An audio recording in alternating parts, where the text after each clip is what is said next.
Hey, everybody, this is the Agent Lab, and today I'm going to tell you some cool theories about what we can expect in the future of the Skibidi Toilet series.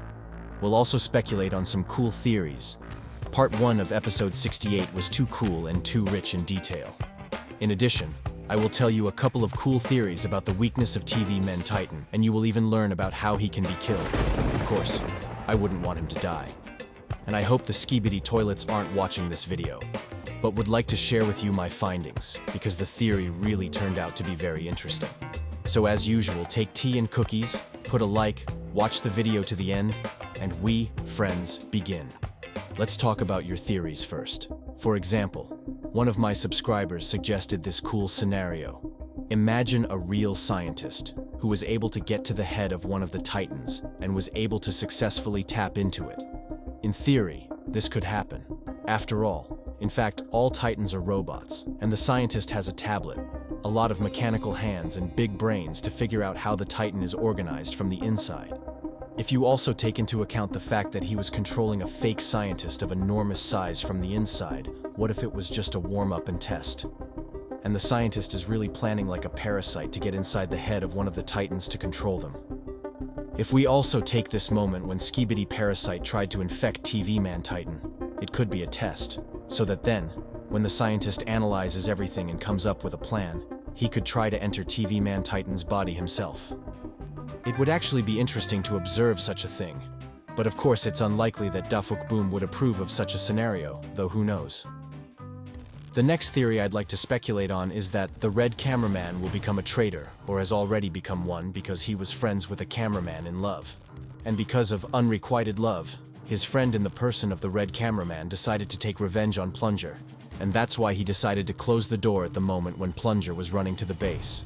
Unfortunately, however, a large speaker died because of his actions, but it is good that at least the Plunger survived by a miracle and managed to enter the base before the gate closed. Now I'd like to tell you my theory about the TV Man Titan. Remember when in episode 68, there was a moment where we saw that each screen shone differently? And most likely TV Man Titan has the ability to turn on these screens in different colors and use that against one opponent. Perhaps when he turns on 4 different lights on his 4 TVs, the enemy will have no chance of surviving at all. Because basically, if he uses different glows at the same time, it could kill or even blow up the opponent instantly. But as we understand, if it worked like that, he would have used this ability in the battle with the fake scientist. However, he decided to turn on the red color on all screens. This most likely means that using such a powerful weapon could blow up or destroy not only the enemy, but everything around him. And in that episode, he had 2 Titans and other agents around him. That's probably why he didn't take that risk. In fact, the TV Man Titan has many more hidden abilities, which we will show in future episodes. And we'll be talking about him a lot today. But now let's talk about the big TV man at the end of Part 68 series. For what reason he refused us and did not teleport to the laboratory Skibidi Toilets? To answer the question of why the big TV man didn't teleport us to the lab, it's worth first understanding what he was saying. His first line was, "Not now," and then he said, "We'll look at it first." I don't know about you, but I get the impression that the big TV man had already seen what was going on there. And that's why he didn't teleport and decided to show the agent what was going on, which in turn could mean that either the agents are in great danger, and it's very dangerous to teleport there. That's why he decided to take his time.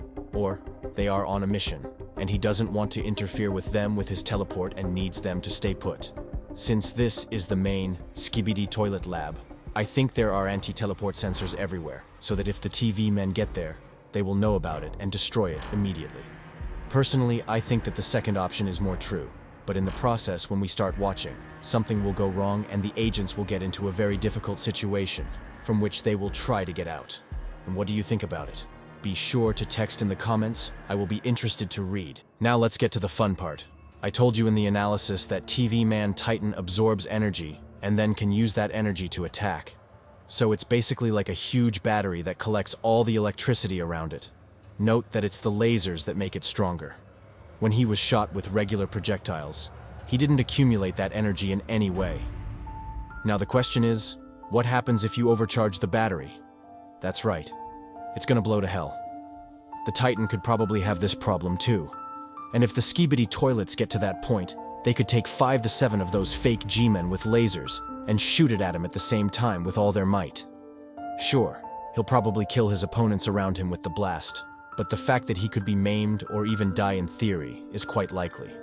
However, TV Man Titan 2.0 is still a new character, and Boom is in no hurry to damage or kill him. But speculating on how he can be killed, I think, is a pretty interesting topic, and I've come up with another way for you to defeat him. We all know that he can control his body, as long as he has at least one TV in his possession.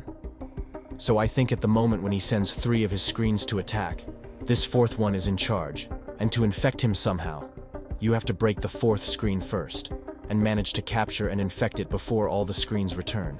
However, this is a very difficult task, firstly because heads are very rarely he uses to attack. Secondly, because you need some time to occupy the flying heads, so that they do not have time to return to the body. And thirdly, do not forget that the body is controlled and can fight. So without a fight, he will not let you break his small screen. By the way, if you have a theory on what other ways to kill TV Man Titan, text in the comments, as I think it is a very difficult and interesting task, because in fact he is almost invincible. Well, dear friends, if you've seen up to this point, then you liked the video, put a like and subscribe to the channel. Thank you all for watching, goodbye, and good luck.